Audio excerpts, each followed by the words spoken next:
De rechtbank in Tongeren heeft op donderdag 30 juli uitspraak gedaan in de grote drugszaak Costa. Terwijl het Openbaar Ministerie in totaal zo'n 455 jaar cel had gevorderd, sprak de rechtbank uiteindelijk ongeveer 180 jaar cel uit. Samen met rechtbankjournalist Philippe Berges nemen we het vonnis door. Welkom bij een nieuwe aflevering van HBVL Crimi. Philippe Berges, de Tongerse rechtbank, sprak op 30 juli haar vonnis eindelijk uit in de zaak Costa, grote zaak, 51 beklaagden. Laten we misschien eerst starten bij Geert Frison uit Borgloon. Welke straf heeft hij gekregen? Misschien kader Geert Frison, een van de kopstukken uit het dossier. 51 beklaagden waren er nog over. Die hebben vandaag allemaal te horen gekregen wat het vonnis zou zijn voor zij die toch daar waren. Frison was daar, want die zit op dit moment in de gevangenis voor een ander drugsdossier waarvan hij nog een straf moet uitzitten. Dus hij was in de rechtbank aanwezig. Heeft daar te horen gekregen dat hij 13 jaar naar de gevangenis moet van de rechter in Tongeren. Dat hij ook nog eens €400.000 boete moet betalen en dat er ook een zware verbeurdverklaring zit. Dus die verbeurdverklaring, dat is dus geld wat justitie, zeg maar, de overheid terugeist van die man, omdat dat geld verdiend werd met illegale handel in drugs. En die verbeurdverklaring in zijn geval bedraagt €15 miljoen. Toch kan het smak geld, dus €400.000 boete, €15 miljoen. Enorm veel, 13 jaar naar de gevangenis gaan, wat toch ook niet weinig is. Alleen kunnen we misschien wel stellen dat dat milder is dan de strafeis die er was. Die was vrij hoog, hè? Ja, dus de openbaar aanklager had gevraagd om 20 jaar. Dat is de maximumstraf voor zulke feiten, voor ook als leider te zijn van een criminele organisatie. Dat is de maximumstraf 20 jaar volgens het strafwetboek. Dat was ook gevraagd door de openbaar aanklager, door het federaal parket. Maar de rechter is daar niet in gevolgd. Is dus milder geweest, heeft 13 jaar gegeven. En langs Geert Frison staat dan Henk Rijntjes, zowat zijn rechterhand. Welke straf heeft hij gekregen? Henk Rijntjes, Nederlander, zit momenteel vast in Spanje. Een maandje geleden ongeveer opgepakt samen met zijn zoon tijdens een politieactie. Nieuw drugsonderzoek. Zou zich dus opnieuw bezig hebben gehouden met de import, met de handel in cocaïne. Heeft daarbij ook een wapen getrokken. Dan hebben ze hem in de boeien geslagen. Dus die zit op dit moment vast in Spanje. Was er dus niet in Tongeren. Maar de rechter heeft geoordeeld, heeft uitgesproken dat hij een straf van 11,5 jaar in de gevangenis moet uitzitten. Ook nog een €11 miljoen verbeurdverklaring heeft en nog een zware geldboete gekregen. Dus beide heren die worden gezien als speelfiguren. 2 mensen ook die verantwoordelijk zouden zijn geweest voor de import van 11,5 ton cocaïne verstopt tussen een lading ijzer. Die is onderschept geweest, die lading. Dus dat was op dat moment de grootste vangst ooit in West-Europa. Zij zouden daar verantwoordelijk voor zijn geweest voor de import van die hoeveelheid drugs. Wel, ze hebben dus ook wel zware straffen gekregen. Ja, en dan heb je langs Geert Frison en Henk Rijntjes ook ex-rijkswachter Willy van Mechelen. Welke straf heeft hij gekregen? Want de man is 83 jaar vandaag, hè? Ja, een van de ouderdomsdekens in deze zaak. Ook iemand die met de wandelstok op de rechtbank aanwezig was, zoals die ook gedurende het hele proces aanwezig is geweest. Willy van Mechelen, ex-rijkswachter, iemand die ook gezien wordt als een speelfiguur. Misschien even zeggen, er waren volgens het onderzoek 4 criminele organisaties, die alle 4 de leden daarvan zijn voor de rechtbank gebracht in Tongeren. Hebben dus nu ook een uitspraak gehad daarover. Willy van Mechelen, kopstuk, samen met Tom Bastiaans uit Kasterlee afkomstig, Willy van Mechelen uit Antwerpen, ex-rijkswacht, is nadien de foute dingen gaan doen, is nadien eigenlijk hetgeen wat hij eerst deed, jagen op drugshandelaren, dan zelf een drugshandelaar geworden. Wel, hij riskeerde 17 jaar, dat was hetgeen wat het Openbaar Ministerie gevraagd had. Hij heeft doorgekregen dat hij 9 jaar naar de gevangenis moet. Nu ook wel een verbeurdverklaring van een paar miljoen euro, wat ook wel veel geld is. Ook weer een hele hoge boete wat hij moet gaan betalen. Dus nog altijd een zware straf voor een man van die leeftijd. Je zou bijna kunnen zeggen dat is levenslang voor de man. Dat is levenslang voor die man. Nu, hij wordt niet onmiddellijk aangehouden. Dat is niet bevolen door de rechtbank, hoewel wel gevraagd door het Openbaar Ministerie nog. Maar gezien zijn medische toestand, gezien zijn gezondheidstoestand, heeft de rechter geoordeeld dat dat niet nodig was. Dus hij zal zich later moeten gaan aanmelden in de gevangenis om die resterende straf uit te gaan zitten. Behalve natuurlijk hetgeen wat hij in voorrechtenis heeft gezeten. Dan is er ook nog Tom Bastiaanse. Tegen hem was 18 jaar gevorderd. Hij heeft 12 jaar gekregen. Tom Bastiaanse zit ook op dit moment al in voorrechtenis voor deze zaak. Moet ook heel veel miljoenen euro's gaan terugbetalen. Miljoenen euro's die hij verdiend zou hebben met die drugshandel. Dat is ook een zware verbeurdverklaring. Opnieuw €15 miljoen. Hetzelfde als wat Geert Verson heeft gekregen. Moet ook een torenhoge boete betalen. Dus ook voor hem toch wel een zware straf, hoewel er nog meer geëist werd van het Openbaar Ministerie. Philippe, dan hebben we natuurlijk al de 3 bendes in kaart gebracht. De 4e bende, dat is die van Bolle-Jos Leidekkers. Welke straf heeft hij gekregen? Dus inderdaad, andere criminele organisatie, Bolle-Jos Leidekkers, Most Wanted, Nederlandse drugsbaron, wordt al heel lang gezocht. We weten ook al waar hij zit, Sierra Leone, maar voorlopig wordt hij niet gevat, kan niet gevat worden. Nu goed, als dat ooit zou lukken, moet hij voor deze zaak, want er zijn nog andere rechtszaken met betrekking tot de drugshandel, waarvoor hij al veroordeeld werd in Nederland, ook in België. Nu goed, hij moet voor Costa 14 jaar gaan brommen, wat ook niet weinig is natuurlijk. Dat is een van de zwaarste straffen die zijn uitgesproken. Waarom? Omdat zij vooral een uithalersrol gespeeld hebben via het cocaïne uit te halen in de Antwerpse haven. Daar stonden vrachtwagens die dan moesten leeggehaald worden. Daarin was de drugs verstopt. Hij deed dat samen met Nathan Steveniers, de basketter, zijn bijnaam. Ook Antwerpenaar, Antwerp hooligan ook, van de harde kern van de voetbalclub Antwerpen. Wel, hij heeft 8 jaar cel gekregen van de rechter. Ook nog €120.000 boete en een verbeurtverklaring van €2,5 miljoen, dus ook niet weinig. Zij zouden voornamelijk dan ook een opdracht van de grote speelfiguur, het grote kopstuk Tom Bastiaanse en zijn rechterhand Willy van Mechelen gewerkt hebben. Ja, en zo komt het tellen voor Bolle-Jos Leidekker alleen al in België op 79 jaar cel. En dat kan natuurlijk wel tellen. Tot slot, ja, de naam die we nog niet genoemd hebben, is die van Lucio Aquino. Die heeft vandaag geen straf gekregen, hè? Nee, hij is 1 van de 3 beklaagden die oorspronkelijk wel werden meegenomen in Costa voor veroordeeld te worden. Mogelijk natuurlijk als de rechter zo had geoordeeld. Maar Lucio Aquino zit momenteel in Italië in hechtenis voor een anti-maffia-zaak naar de 'Ndrangheta. Hij is nog aan het wachten op een mogelijke veroordeling daar. Was er niet bij in Tongeren. En daardoor wellicht de grootste afwezig in deze zaak. Is trouwens niet de enige. Ook zijn neefje, die wordt gezien als een van de trouwe luitenanten zeg maar, van Aquino, zit ook in Italië in diezelfde anti-maffia-zaak vast. Is ook aan het wachten op zijn mogelijke veroordeling daar voor die feiten die dan daar zouden zijn gepleegd. Dan hebben we nog Anthony H., een Neder-Belg uit Lanaken, die momenteel in Nederland vastzit. Oorspronkelijk gevlucht naar de Verenigde Arabische Emiraten, heeft daar lang ondergedoken geleefd, tot hij dan uiteindelijk toch werd overgeleverd aan Nederland, want zij hadden een opsporingsbevel voor hem, een aanhoudingsbevel. Dat is dan uitgevoerd. Die wacht in Nederland nog op een straf voor het uitzetten van een straf, ook weer andere drugszaak, opnieuw cocaïnehandel. Dus die was ook afwezig. Dat is toch wel enkele mensen die niet aanwezig waren en die dus nu ook nog geen straf hebben gekregen in Costa. Dat zal pas gebeuren wanneer dat kan, wanneer dat mogelijk is, wanneer zij terug in het land zijn en hier berecht kunnen worden. Dan moet er eigenlijk een nieuwe zaak gestart worden om dat stukje te gaan behandelen eigenlijk. Ja, enkel hun onderdeel van het onderzoek van het dossier zal dan opnieuw behandeld worden. Ja, misschien nog 1 opvallende naam, dat is die van Ibrahim Oskan. Ook een van de luitenanten, rechterhanden van Lucio Aquino, die is wel berecht. Ja, dat klopt. Dus Ibrahim Oskan uit Hussenzolder was er wel nog in Costa, was er niet aanwezig in de rechtszaal vandaag. Maar tegen hem werd 6 jaar celstraf uitgesproken. Wat er ook niet weinig is, maar wel opnieuw veel minder dan dat gevraagd werd door het Openbaar Ministerie.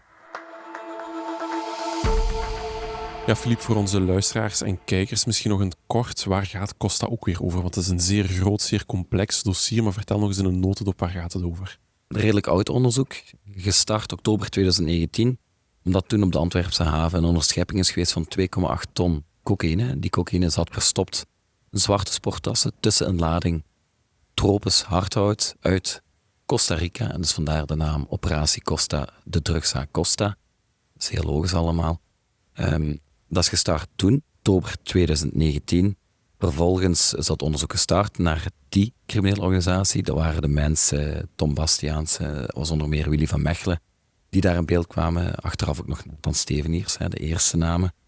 Dan is dat onderzoek dermate uitgedijnd dat er 4 criminele organisaties in beeld werden gebracht. Dat is allemaal verrijkt, dat onderzoek, met de Sky ICC-kraken die er geweest is. Dus dat waren die vergrendelde telefoons die men toch heeft kunnen kraken. Ja. Dus dat was chatten, zogezegd, met gecrypteerde telefoons. Dan hebben Belgische, Franse, Nederlandse speurders dat kunnen hacken, zeg maar. Ze hebben al die miljarden aan informatie, miljarden berichten aan informatie onderschept. Het waren vooral criminelen, eigenlijk alleen maar criminelen, die dat soort toestellen, Sky ICC-telefoons gebruikten. En daarmee werd het onderzoek nog verder uitgebreid, aangevuld. En op die manier is er zeg maar 25 ton cocaïne aan handel en cocaïne, aan import van cocaïne onderzocht geworden. Nog eens tientallen andere tonnen waarvan sporen zijn teruggevonden. Tientallen andere tonnen die zouden zijn verscheept.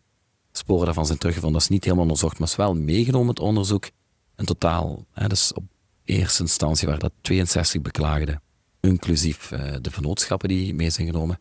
Uiteindelijk 51 beklaagden overgebleven. Ja, en die zijn dus allemaal voor de rechtbank gekomen. Dat is kosten aan de notendop. Ja, en dat gaat dan over 3,5 miljard euro aan omzet wat verdacht wordt. Nu, belangrijk in deze is, we hebben het over die Sky ICC-berichten gehad. Daar was heel veel over te doen, initieel over de betrouwbaarheid van die informatie. Maar dat heeft geen rol gespeeld uiteindelijk, hè? Nee, uiteindelijk niet. Heel veel te doen geweest of dat wel rechtsgeldig was.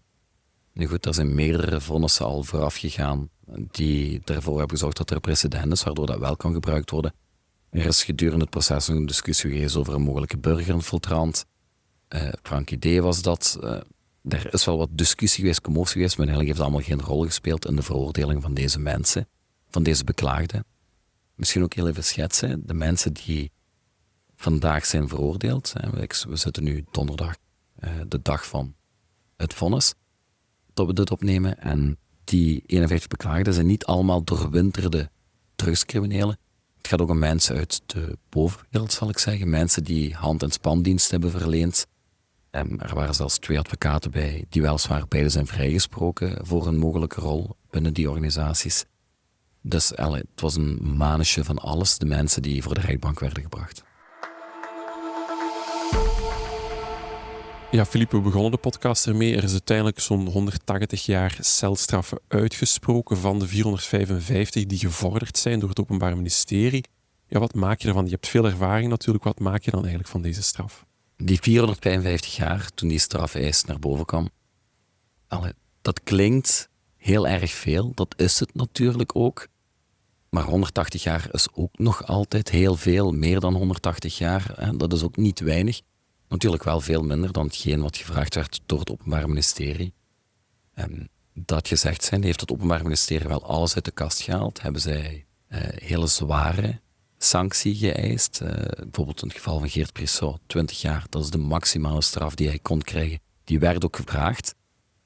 De rechter heeft geoordeeld dat dat milder mocht zijn. Nu goed, ze hebben aangehaald redelijke termijnen dat die overschreden zijn. Waarom redelijke termijnen?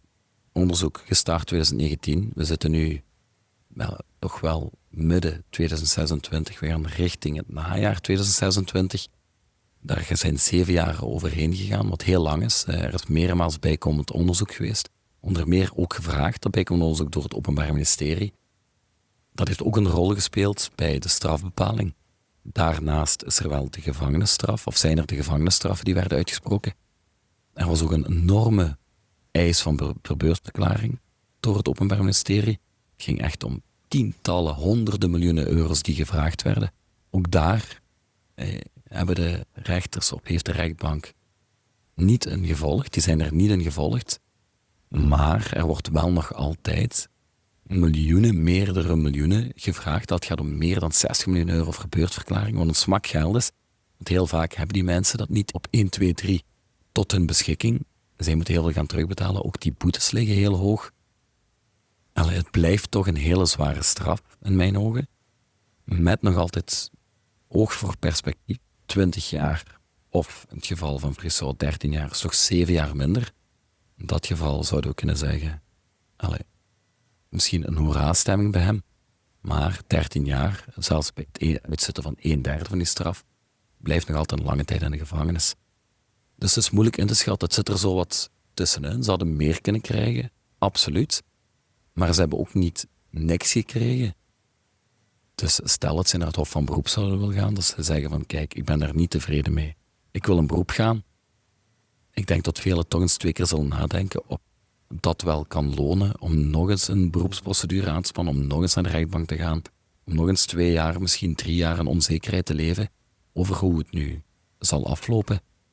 En dat is misschien ook de motivering uiteindelijk bij bepalen van de strafmaat, dat het misschien ook wat afradend zou kunnen werken om in beroep te gaan eventueel. Mogelijk heeft dat een rol gespeeld, maar goed, we weten dat niet natuurlijk en we kunnen ook niet spreken in naam van de rechtbank in dit geval. Filip, mogen we zeggen, of is dat te kort door de bocht, dat de vertragingstactieken die toegepast zijn door de verdediging, dat die uiteindelijk wel ergens verf gepakt hebben, of is dat te makkelijk om te zeggen? Er zijn meerdere verzoeken tot wrakingen geweest, dat weten we. Het heeft meer dan 500 dagen geduurd tussen de eerste keer dat er geprobeerd werd om te starten met Costa. En dan zitten we 10 maart 2025.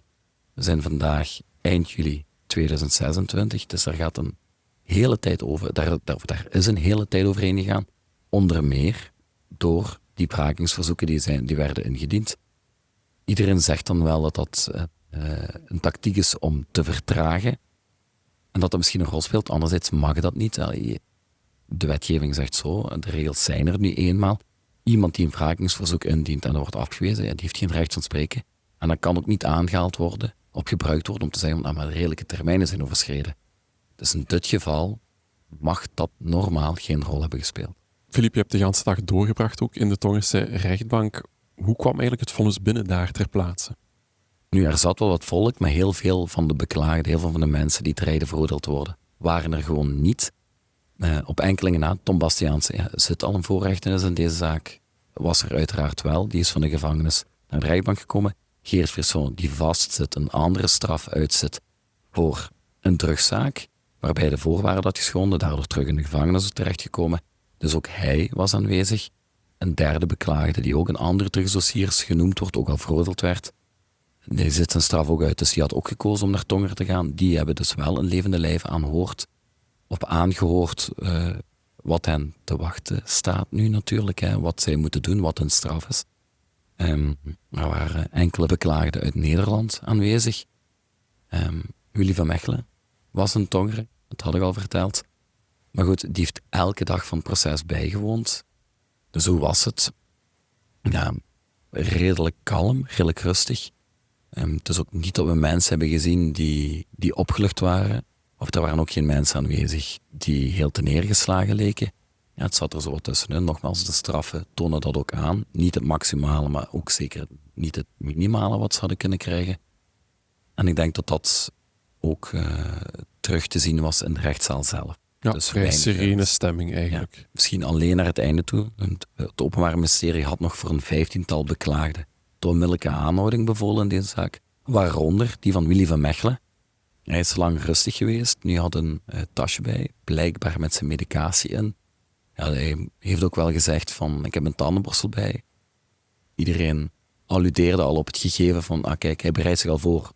Stel dat hij er in de boeien wordt geslagen en meteen naar de gevangenis moet. Het Openbaar Ministerie had dat ook gevraagd aan de rechtbank van, ja kijk, wij willen dat hij onmiddellijk wordt aangehouden. De rechter is daar niet op ingegaan.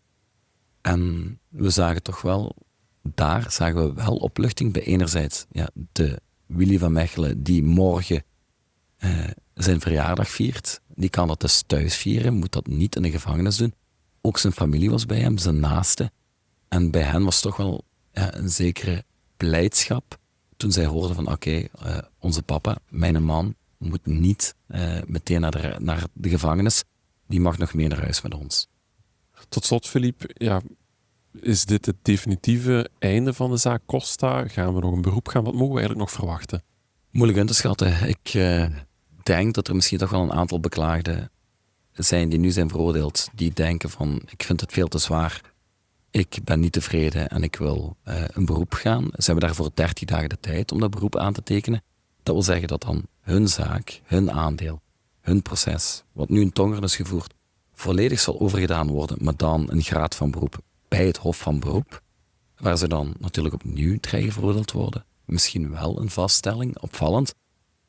Geen eenvoudige taak voor het Hof van Beroep moest zover komen, want die zaak zal behandeld worden volgens het nieuwe strafwetboek, wat binnenkort een feit is. Dus bij de beoordeling zal dan ook rekening worden moeten gehouden met het nieuwe strafwetboek. Kort samengevat moet men eigenlijk altijd de meest gunstigste straf in overweging nemen. De meest gunstige straf, en het is natuurlijk, we zitten in een overgangsperiode.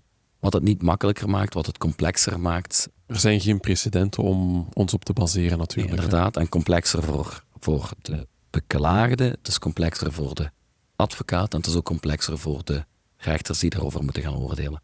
Maar goed, we zullen 30 dagen moeten wachten, eer dat we zeker zijn dat er iemand een beroep zal. Philippe, hartelijk dank voor je deskundige uitleg.